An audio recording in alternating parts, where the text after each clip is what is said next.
All right, here we go. This is Johnny Detroit. I got the man himself, Vegas Runner, with me live. We're going to be starting in a couple minutes at 8:05 Eastern. It's 8 o'clock, so if you want to go take a quick smoke break, run to the bathroom, or think of a question for Vegas Runner, go ahead.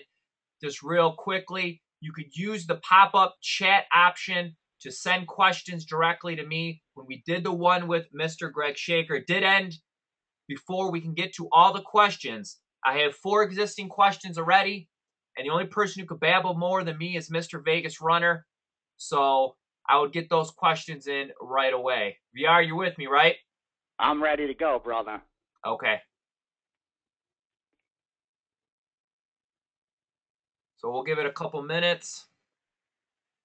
Yeah, let the boys settle in, grab a drink, light up a smoke, pack a bowl, and just chill. We got the questions coming in already. Johnny S., I just got yours. Larry Minks has one, and I have 4 existing. So we'll get to those in a little bit. Just want to make sure everyone could see the screen for those who are logged in online via the computer. And for those via the phone, we will be uploading this video by the end of the night, so you could see anything that you missed. All it is some poor man's version of PowerPoint slides. When you bet and run a gambling website for a living, I'm not exactly a PowerPoint expert, so I guess you're going to have to deal with it. And also the fact is this is going to be pretty relaxed. It's essentially going to be me and VR. We're going to go over who the man is. We're going to go over your questions and close it up after that. So sit back and enjoy. I know anyone who listens to VR on the radio or the TV is quite aware he's quite entertaining, so I'm going to kind of let it be the VR show. So we got about 3 minutes to go. Don't forget, NFL starts this week. This is your last chance to get the current pricing for the NFL. And we do have a special going right now for college football, where if you purchase the college football package, you email me, and I'll send you $300 in pregame bucks you could use at any time with no expiration date. So what essentially it will do is lock in your favorite pregame pro through the BCS championship. With that $300, it essentially will buy you a best bet a week from any pro you choose. We got a bunch of questions coming in. Hopefully I can get to all these. We got Samir Gupta has one. Joey Noons got one. And so far, VR, there's none that say, VR, you suck, I hate you, you're the devil. So looks like really? We're off to a good start. You know what the thing is? Their mom's probably on the computer right now buying stuff off the home shopping network. So they're like, Mom, you got to get off. I got to tell VR I got to tell VR how much he sucks. I got to tell VR I hate him. And he's a loser, and his earrings are stupid. Hurry up, Mom, get off the computer. Or they have some old ass Texas Instruments and they can't download the newest browser to be able to watch this live. So for all the haters out there that maybe be listening and they can't send the questions that are never going to make it on air anyway, saying how much you hate Vegas Runner, you could always watch the video and tweet out and to your circle of 4 or 5 friends, tell them how much VR sucks. But tonight it's all about business. We got about a minute to go and we're going to start. All the questions. Yeah, feel free to ask any questions, bro. You know what I mean? It could be sports betting related. It could be anything. Vegas, fucking blackjack. I don't care. For those who don't know, VR was part of a great blackjack team, and it could be anything they want to talk about. Some of the hotels that I stayed at in Vegas, he's not allowed to play blackjack in. So if you're a casino or a blackjack person, I definitely would probably jump in and ask him a question on that. So we got about 30 seconds to go. And we'll be getting underway with Mr. Vegas Runner and your host, the People's Champ, Johnny Detroit. So, VR, you got your smoke break in? You're all set? Yeah, I'm good to go, man. You got the club shirt on, or do you got a jumpsuit and flip flops? No, the sweatpants and t-shirt and the house shoes. All right, well, we're at the 8:05 mark. For anyone who's going to miss the show, you'll be able to catch it, within the forum. So let's get started. First off, who is Vegas Runner? And that's the one thing I didn't change is the sound effect. That was the one from when I used Greg Shaker. Vegas Runner, I'll do real quick synopsis, VR. I'm going to hand it over to you. He's from the lovely place of Philadelphia, one of the few places that someone from Detroit could actually say, wow, what a dump. He made his first wager in fifth grade. He handled Steam for a handful of syndicates, running them up and down the strip when he moved to Las Vegas. And I can attest to this, as I've known VR for a couple years and have spent time within Vegas. He is truly a workaholic. He handicaps every sport every day of the year. This dude lives and breathes this stuff. I've been in this business a long time, long before I even knew VR. And I'll tell you what, he's the real deal. This guy wants to win. He's always looking for new information.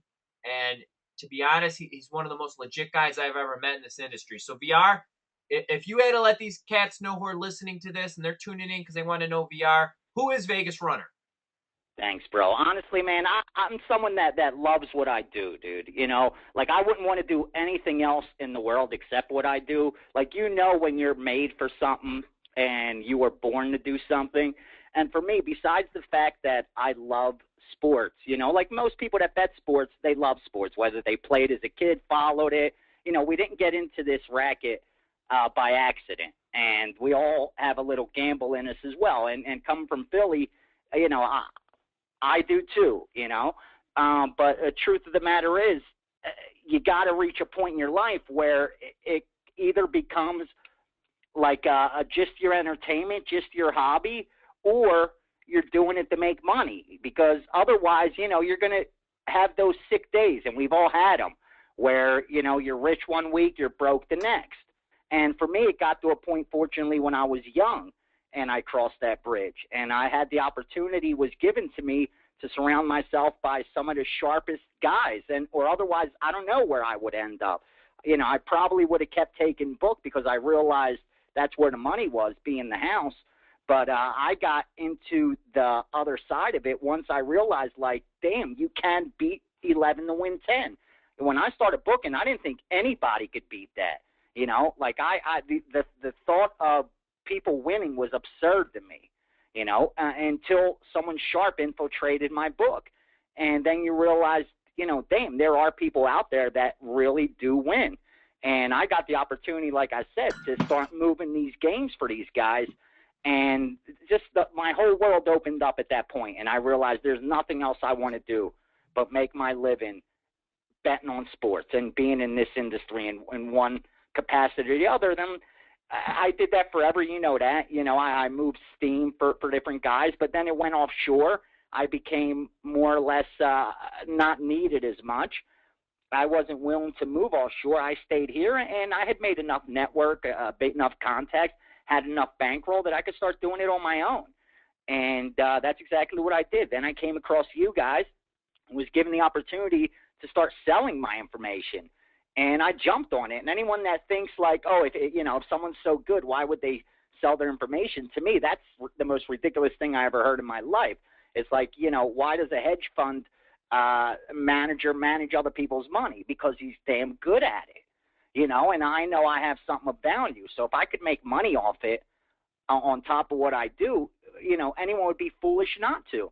And I'm just being straight and honest because fortunately I have that luxury where I don't need to bullshit people. Right. So, you know, not to keep babbling on, but that's pretty much why I'm at pregame. I love so many people shared with me their information and their network and taught me so much. And I know that I'm as solid of a source of information as anyone's going to meet. I know growing up back in Philly when I was betting, and before I bumped in the guys, you know, like myself, I would have done anything just to know what sharp people were betting, win or lose. You should want sources of information.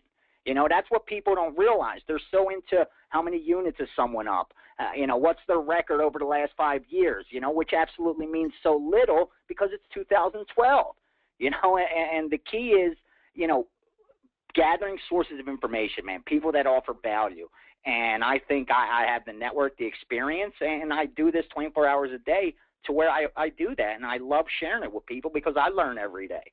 So fire away, fellas. Plus, you wear those flashy shirts that you always wear in the video. They cost money, bro. They cost money. You can't lie. I like to go out. You can't lie. My line with you and Marco about calling him the funeral director and calling Dude, I was one of the I best. repeated that to so many people, bro. All right. We're moving on. We're going to look at the past, and then before we go ahead and look at the future. So, last year football season,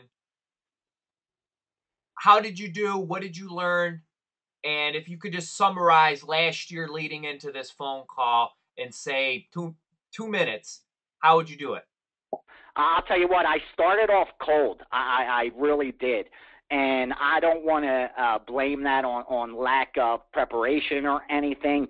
But all bullshit aside, I was playing a lot of blackjack at the time.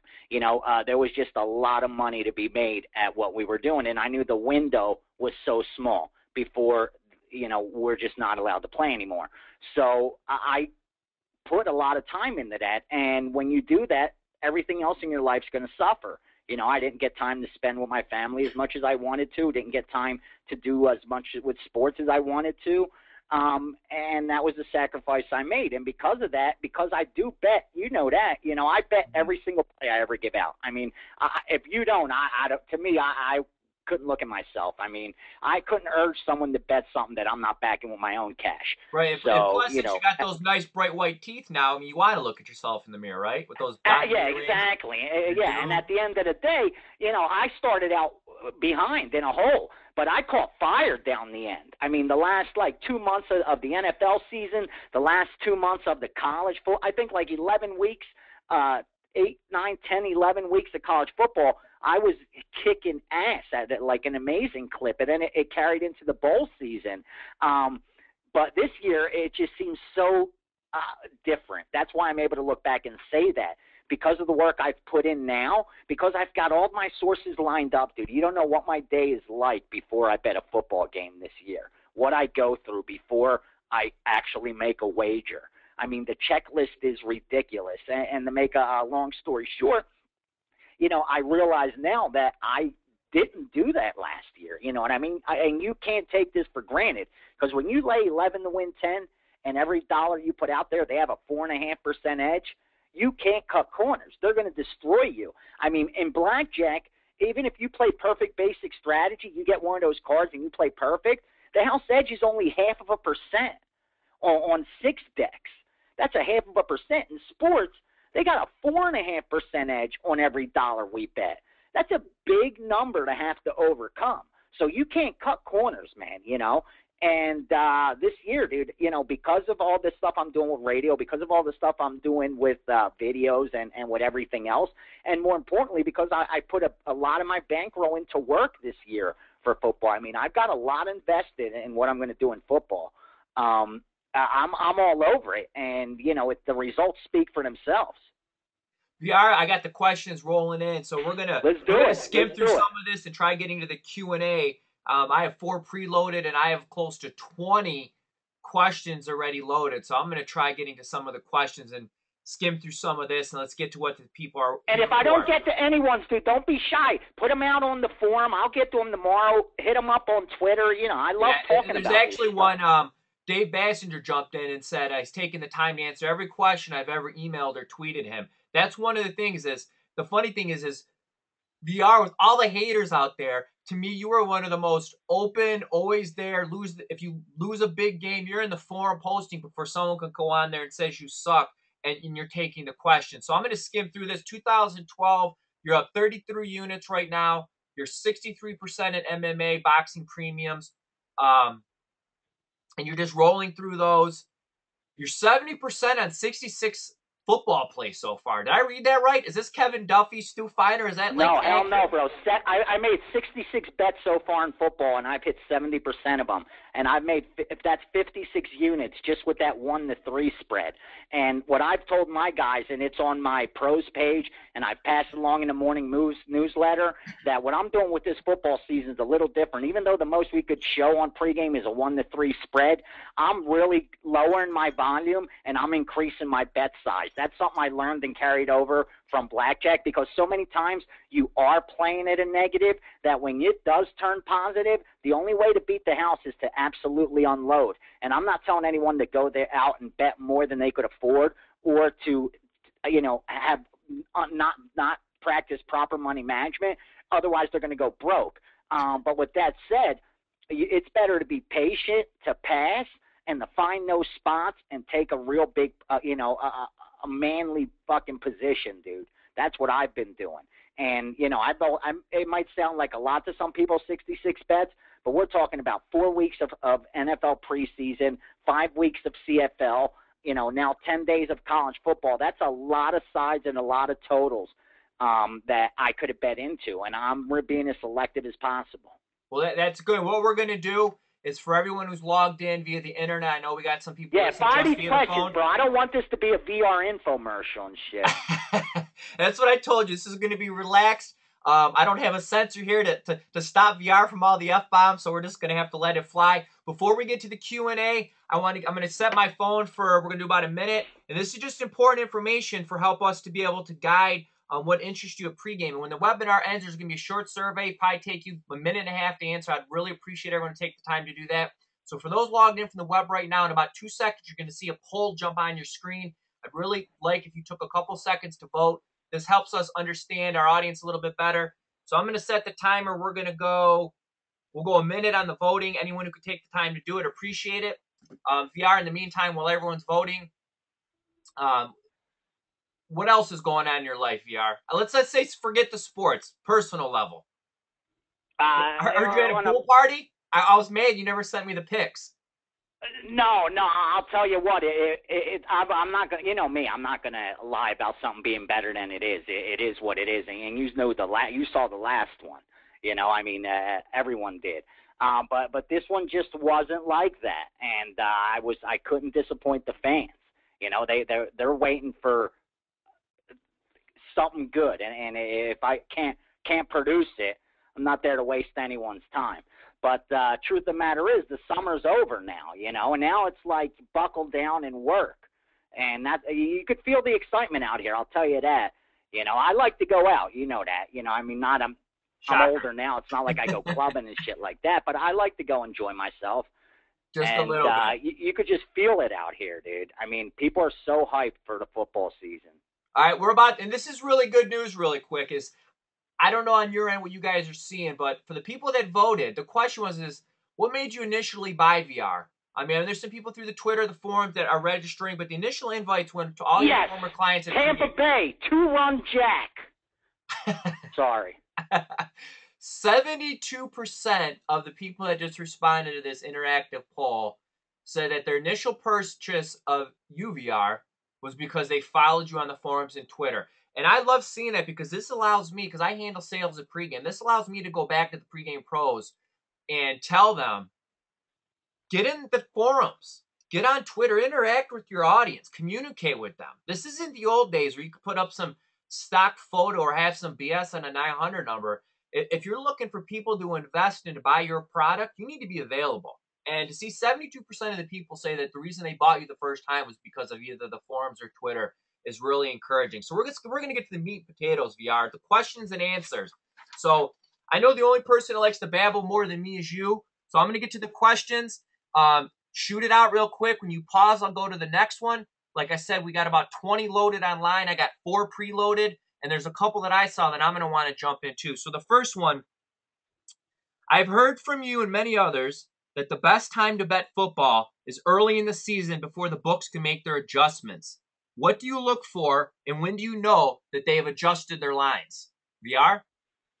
Well, the thing is this. The reason early on you have an edge is because they're going mostly on last year's numbers. I mean, they have their power ratings, what they ended with last season. They make some adjustments for trades, acquisitions, free agency, stuff like that.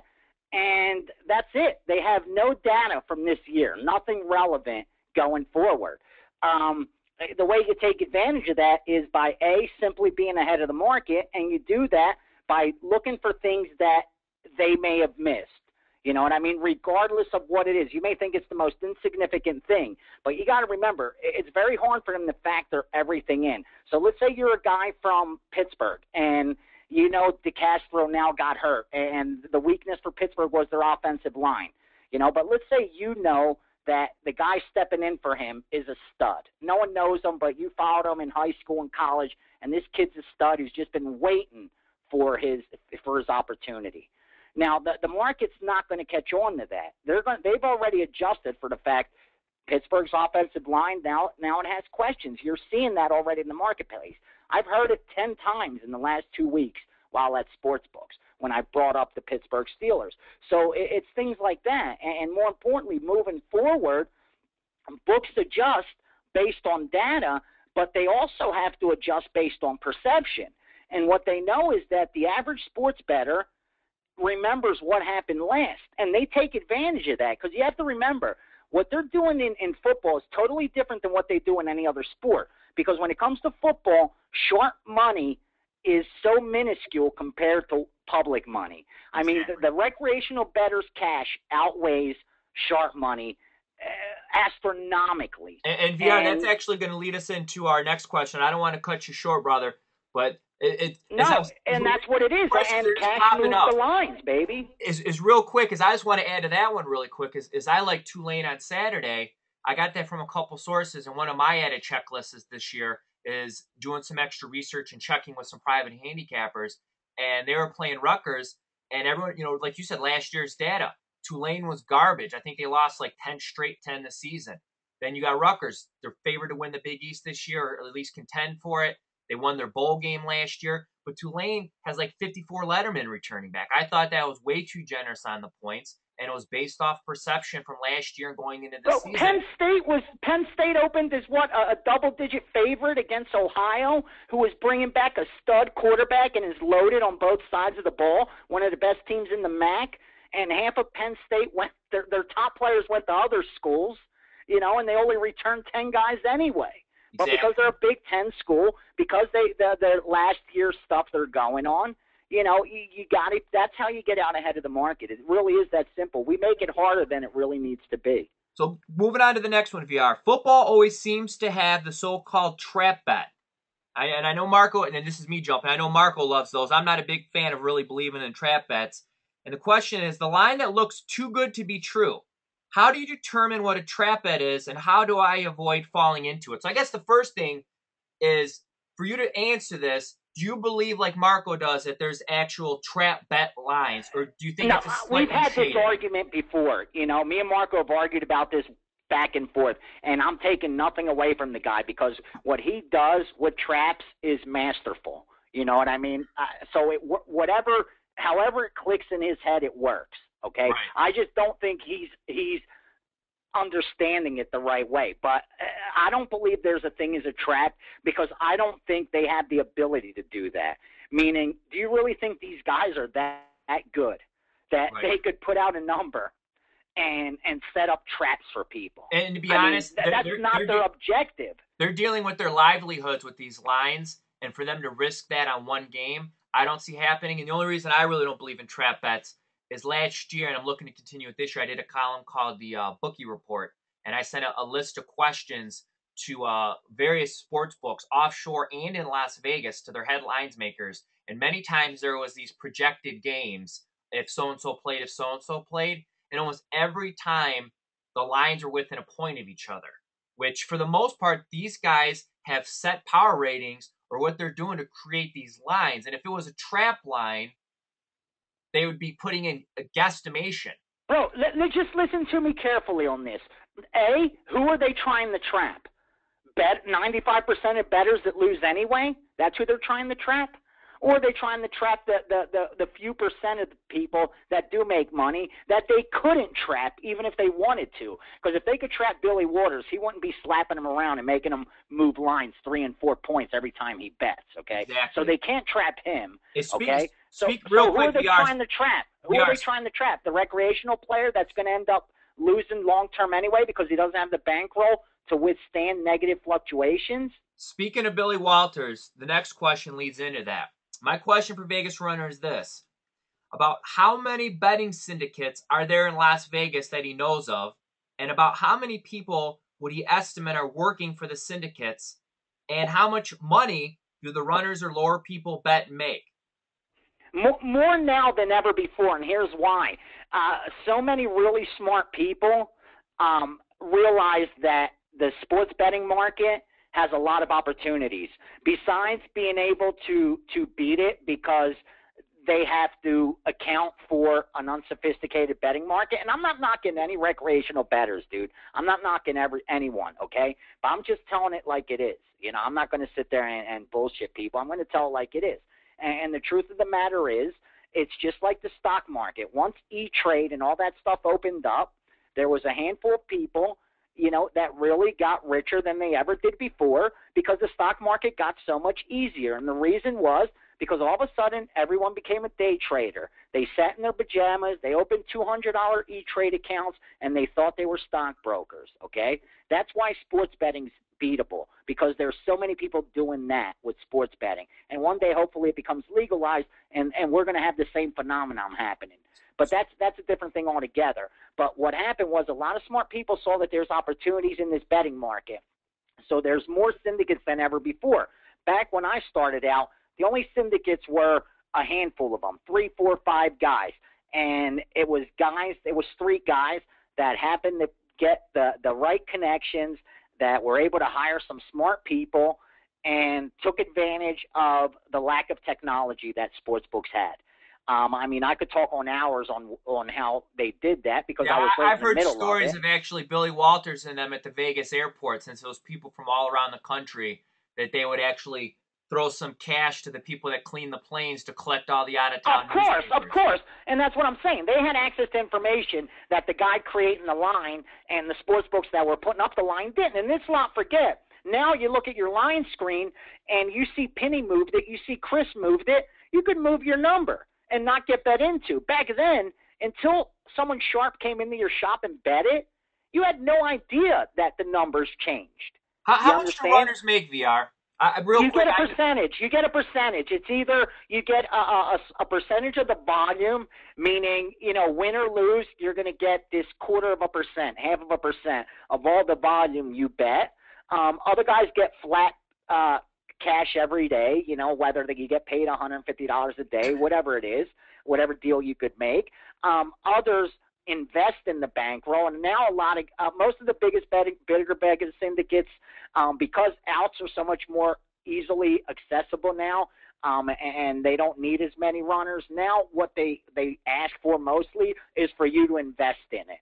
Right, investors or guys that I know in Vegas, what they do is with so many headshot places and mom and pop bookies who can go online now, is I know guys what they're doing is they're finding out. So say I'm the sharp guy and I go to you and you get me in 50 outs and then you get 25% of my bets. So you're responsible for 25%. I got guys that are earning sharp guys, and all they're doing is putting these guys in out. So we're going to move on to the next question, BR. Yeah, exactly. And you get a piece of the work, but most do it, with work off, so nothing comes out of your pocket. But yeah, there's so many different deals you could work. But there's more syndicates right now than ever before, that's for sure. Not necessarily 100 people operations. I mean, there's a group that's 4 guys that have the power to move lines because they've been, labeled as sharp.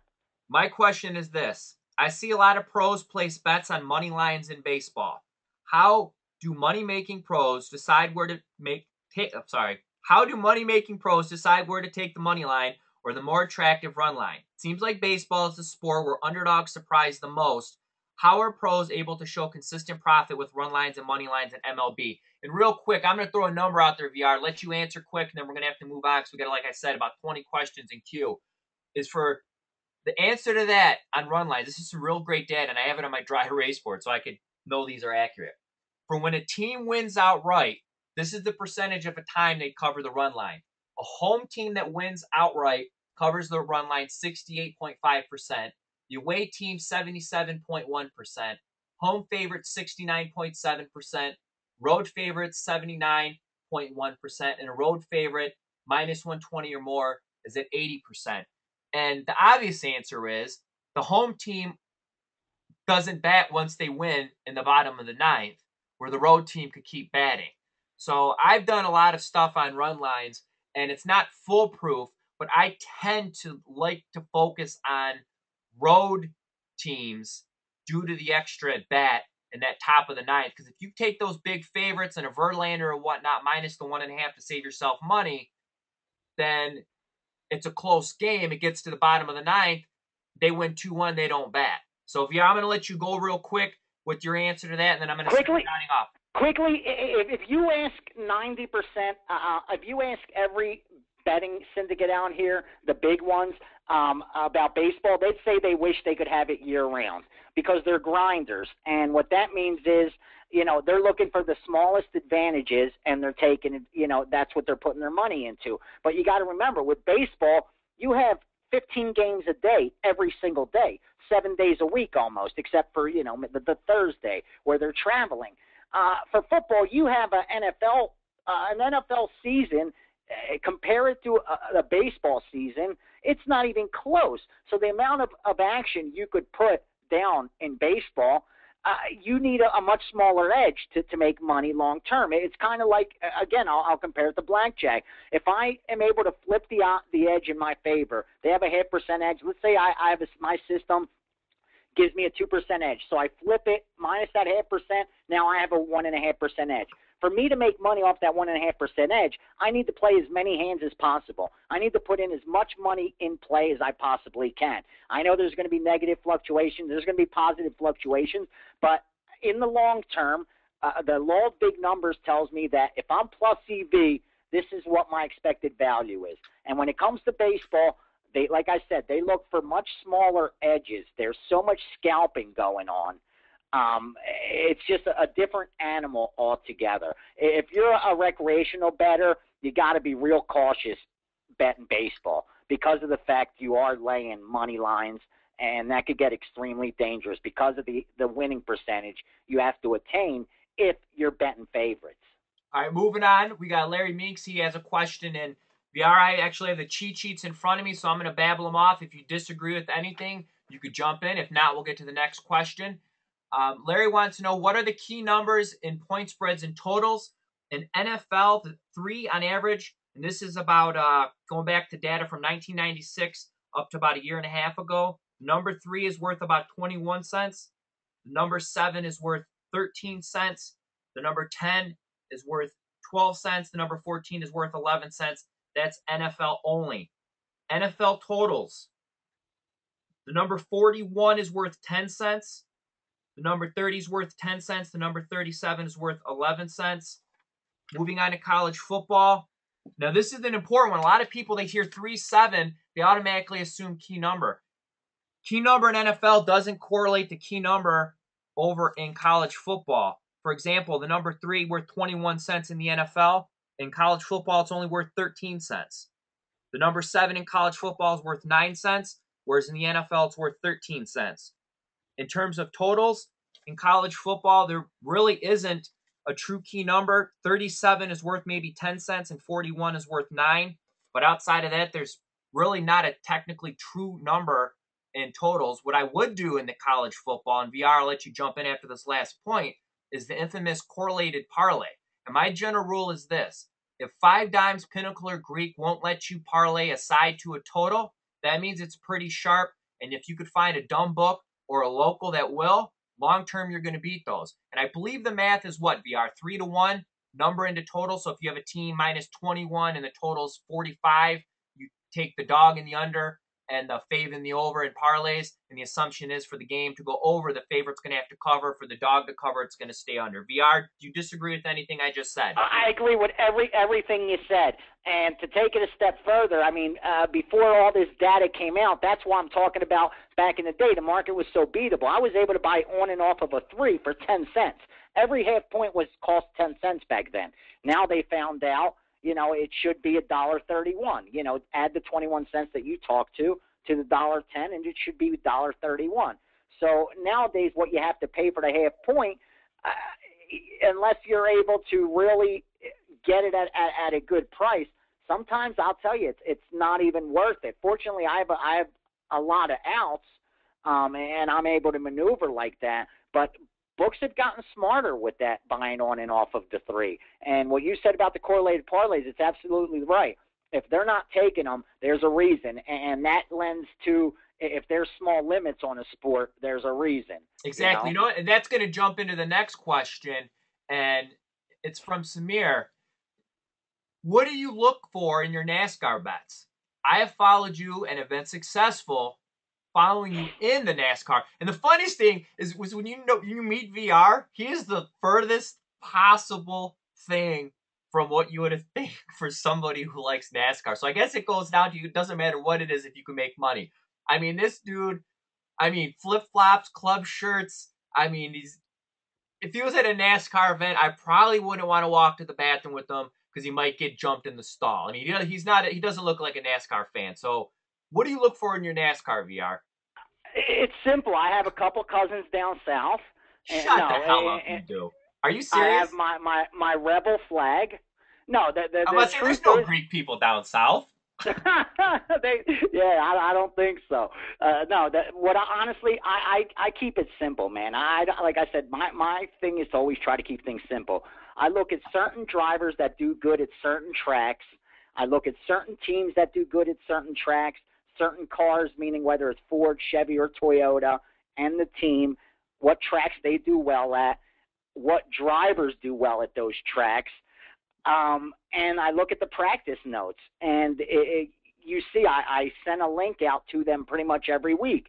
And if you see a guy, and they always have 3 practices before they qualify. If you see his practice run improving from the Friday practice, the third practice, second practice, and last practice, that's a driver I'm going to want to take a look at. So I believe it or not, I keep it pretty basic and not try to dig in the crazy stats and stuff. Quick one. I love this one, and we both have been on this side of the fence. So I'll be quick, you be quick, and we'll move on because we still got to get to your best bet. We still need to get to the coupon, and we're running short on time, so we're going to fly through a couple of these. Is middling actually profitable in the long run? I say 100% yes, but all of these apply. 1, you need to bet with places you're actually going to get paid at. 2, you got to focus on the key numbers. Just don't assume because there's a middle. Going back to what I said, if anyone wants to know some of the books I'm getting this information from, shoot me an email at Johnny@pregame. I'll send it over to you. Focus on the numbers that have value. Meaning if you can get the 3s and the 7, you take what you're paying in juice, you put the blended rate together, and if you are paying less than what the real value is, you have a long-term edge, especially if you can get minus 105. Sometimes you can go to some of your books and say, look, I'm going to be middling. Put your sharp action in a place that's going to do the minus 110 that might maybe not care. You go to someone you have a relationship with, you say, look, I'll bet the comeback with you. You give me minus 105. What that does now is you're only paying 15 cent juice. Your blended rate 7.5%. Now, the most important one, and I've learned this lesson the hard way, is you also can't screw up. Because since you're grinding on a profit, I screwed up a total one time and bet the wrong numbers. It landed, and I lost both bets, and it takes a while to make it up. The main thing is it's very time consuming. My best advice is get something like Sports Options. We have a relationship with them. I can get you a free trial. Focus on some off-screen books, or maybe when you're sitting there playing on your computer, you get some breaking injury. The books don't react. You bet as much as you can on the one side. They react. They move the line. Then you turn around and bet the other side and take baby steps. Because if you go in full-fledged, you're going to make mistakes. You're going to get stiff. And you're going to go crazy betting numbers without value, and you're going to lose money long term. VR, you want to jump in before we move to the next one? What I'd add to that is to keep it separate from everything else you're doing. It's just like diversifying your investment portfolio. You know what I mean? You keep certain investments different, whether it's real estate, stocks, cash, gold. You don't lump it all together. And it's the same with sports betting. If you're going to work middles, if you're going to work scalps, allocate a percentage of your bankroll and just do that with those. And when you're middling, like Johnny said, you only have to do it like a robot. You should have no emotion. You should have no opinion. There's only certain numbers you're looking the middle. If it's there, you take it. If it doesn't, then you don't have a position. It really doesn't matter. But the other thing I'm going to add, it's great when you hit both sides. You make a score off your small investment. But because you're most people that aren't doing it full time, like Johnny said, because it is so time consuming, you're not putting in a lot of middles. You're not getting a lot of opportunities. So the law of big numbers says for you to realize that positive EV, it's going to take a while.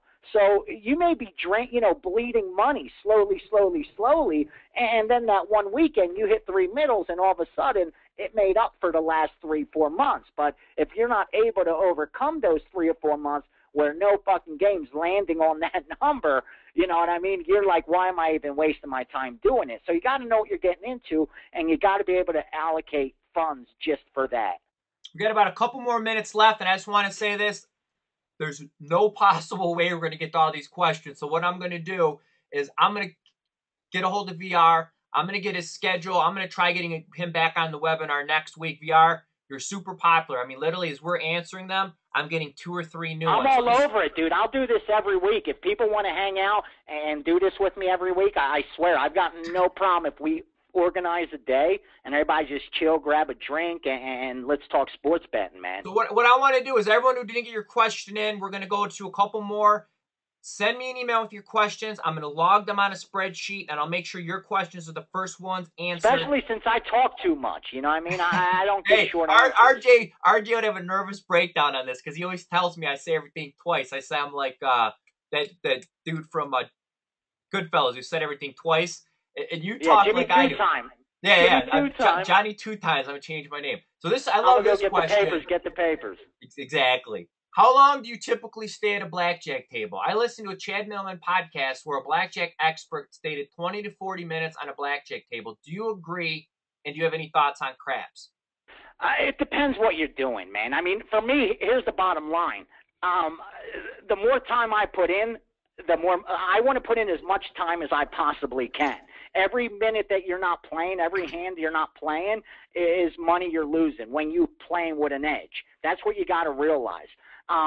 So for me, it always came down to one simple thing. How long could I get away with playing? Meaning, what is my approach? If you're strictly just counting cards and you have a bet spread that's so obvious, then I agree with that guy. Don't stay more than 40 minutes, an hour, because they're going to be on to you. Now, if you have a good, I mean, believe me, when we had good cover early on, I sat at a blackjack table, bro, for like probably 6-7 hours. Hey, VR, really quick, for the people that aren't sure what you just said, what's cover? Meaning that, you know, they're out looking for stuff. I mean, with your guy who's betting $10 a hand, and all of a sudden you bet 100 and you lose that hand or you win that hand, and then the next hand you go back to $10 because the count dropped. I mean, it doesn't take a rocket scientist to know what you're doing. You know, now if you learn how to add camouflage to your play, believe me, like I said, I've sat at the same table 6-7 hours, man, and had them loving it. You know, where and other times, you know, I knew in a half hour I was getting heat and it was time to go. So that's something you develop over time. I don't believe that there's a specific time you should leave, because if you can't put in time, you're not going to make money. And more importantly, what I'm looking for empty tables so I can get the most hands possible. I'm looking for fast dealers. You know, I mean, there's a lot of things you need to look for if you're going to take blackjack seriously. Great. We're going to end with the last question. And literally there's close to 20 questions I haven't gotten to. So no disrespect to anyone. I'm trying to pump through them as fast as possible. And I also don't want to get anyone who asked a question to get shorted on their answer so I can get through them all. So like VR said, I'm going to get his schedule. We're going to set another one up. We'll have the information at the forum. So this is a great question to close this segment with. What is the biggest mistake you see those trying to transition from recreational bettor to professional bettor that they make? Oh, that's so easy. It's the same reason 99% of people that learn to play advantage blackjack can't do it. I've trained probably 3 or 4 people in the last 3 years, and none of them made money because the reason's always the same. It's lack of funding, number one, and because I don't care how good you are at anything. I don't care what kind of edge you have. Even if you have a 1.5%, 2% edge, which is phenomenal. It's ridiculous to have a 2-cent edge on every dollar you place. Believe me when I tell you, even with that, and even with being an advantage player in blackjack, you're going to lose 4 out of every 6 times you go, you know, long term. And the same thing with sports betting. Sports betting is even worse. I mean, if you're a pro, if you're really good at this and you're doing it year round, you're going to lose a lot, man. I mean, you're going to win 570 out of every 1,000 bets. That means you're going to lose 430 of them. Exactly. And that doesn't mean you're going to go. Yeah, we got to get to the best bet. We got about 10 minutes left. And you're not going to go 5 and 6 and 4 every 10 bets. There's going to be times, dude, when you go 2 and 25. Exactly, and that's what I was going to say is the biggest. You're done. People make. That and patience. People want to get rich overnight. They have Casey, $1,000 and they want to make it $5,000 by the end of the football season. What business can you open with $1,000 that you're going to make 5 times your money? VR, You know, calm unless you down. You know what? I'm just saying, you without got to putting your take a freedom Xanax up, next it's time. different. You want to go flip, you know, you want to go and do something where you're going to put your Hey, freedom at risk. hey, Yeah, you might. VR, next week, I want you to take a Xanax and smoke a bowl before this starts because you're getting a little too passionate. So let's get to your I'm all best. over it. And this is after like 8-10 hours of work. Real quick, as we're going to go to the best bet, and stay tuned because right after that, we're going to go right into a special $100 off. I'm sorry, bro. I want people to win, dude. I hate these sports books. I hate casinos. I hate casinos. You have no idea. You don't dude. hate the comps in the them. pool. Real quick, I VR, hate them. NFL starts tomorrow. Your best bet. I'm going to go over your quick 3 bullet points. You could add what you want, and then we'll get to your coupon. So everyone I want to say thanks to everyone who listened in. Over Houston Texans, 10, minus 160 or 10.5 even. They were 10-3 last year, clinched playoffs for the first time in franchise history in 2011. Lost the final 3 games without their starting QB.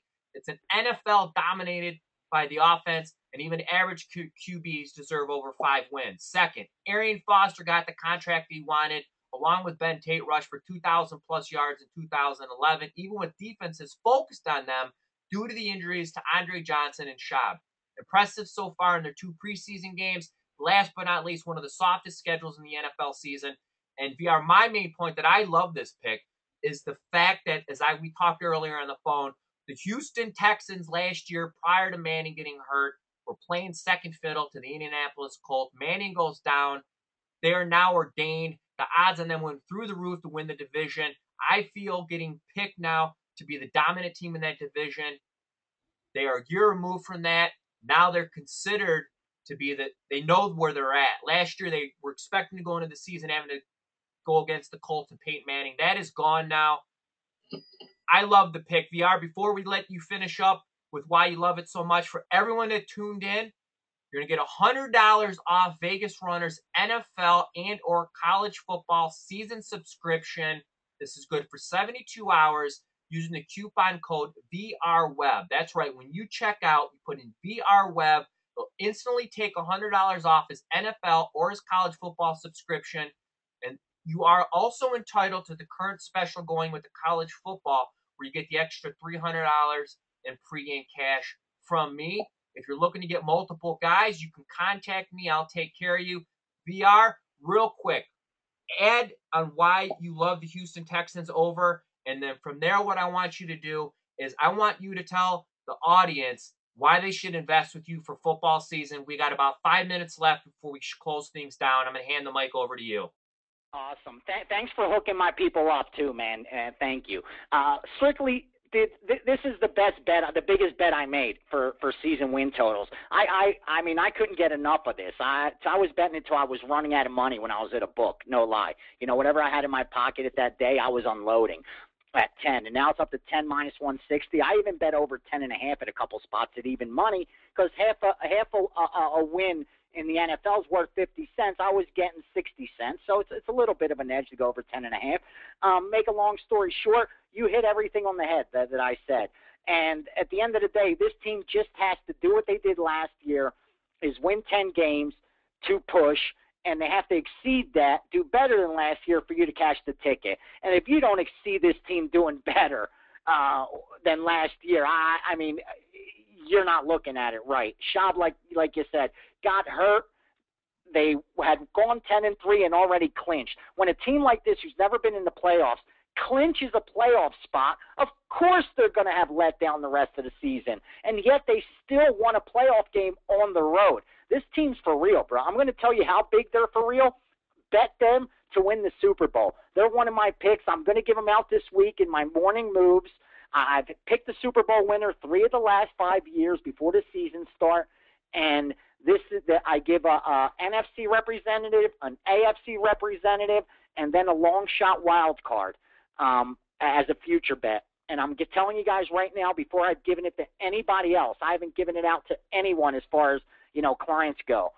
Over Houston, but more importantly, Houston to win the Super Bowl. Not the AFC, not the division. Bet them to win the Super Bowl. If they get there, then we have options. You know, you could always try to earn when the playoffs get there. But regardless, you're getting a ton of value on this team. They're for real. They're not going anywhere. VR, so we're going to close out real quick. If you take what it costs to buy VR on a daily basis, times that by 7, times that by 30, it makes sense to invest. Plus, you get the $100 off. VR, take us to the promised land. Let's close this out. I have money in my pocket. I'm going to be betting football. I get these questions all the time. Johnny, who should I buy? Who do you like? VR, they're here for you. Why should they buy your football? Because honestly, the proof is showing that I'm as prepared as I could possibly be for the season. I mean, just the results so far is telling. But you hit it perfectly. I wouldn't pay to buy someone every single day because it's not cost effective. Instead, if I was buying dailies, I'd just wait. I'd pick off who the hot guy is, who has a big play, that kind of stuff. But if you want a source of information, someone that is going to be with you from the beginning of the season through the end of the season, then you need to make the move and step up and buy a source for the year, for the season, for the sport like I do. I mean, I pay a lot of money to my sources for information. You have no idea the money that I pay, week in and week out, whether it's tipping a ticket teller to a runner to this and that. I mean, a lot of it stuff I comes out of pocket, and that's the cost of doing business. If you're an investment, you got to pay for a source, and you got to pay for information. And I think that right now, going into this football season, you're not going to find a better investment. I'm on top of it like never before. I've got all the sources I need lined up, brother, for a huge season. And I'm ready to go, man. I'm going to be there every step of the way, every single game, every primetime game. If I'm not willing to place a wager with my own cash, I'll never ask you to do it. Instead, I'll tweet it out like I do as a lean. I'll upload it in the pregame system as a free pick. I don't care if it's a Monday night game. If I'm not betting it, I'm not going to sell it. VR, so that much rest assured. I want to thank you for coming on. I want to say a big thanks to everyone who participated. I really apologize. Thanks for coming out, fellas, man. You guys just got me all hyped up, and now I got to go. I'm going to go do videos. She's got me wired for it.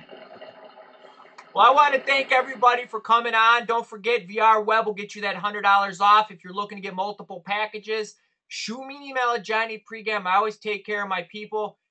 If we missed your question, I'm going to lock in VR next week. This was great stuff. Jump in the community. Let them know what they missed. This is some good stuff. I want to keep doing this. Thanks for everyone. Cheer in the Tampa Bay Rays, fellas. I need them tonight. VR doesn't want to eat ramen noodles. Hey, I appreciate everyone for tuning in. That's going to do it from pregame.com. I'm Johnny Detroit. He's Vegas Runner. Thanks for tuning in. Good luck to everybody.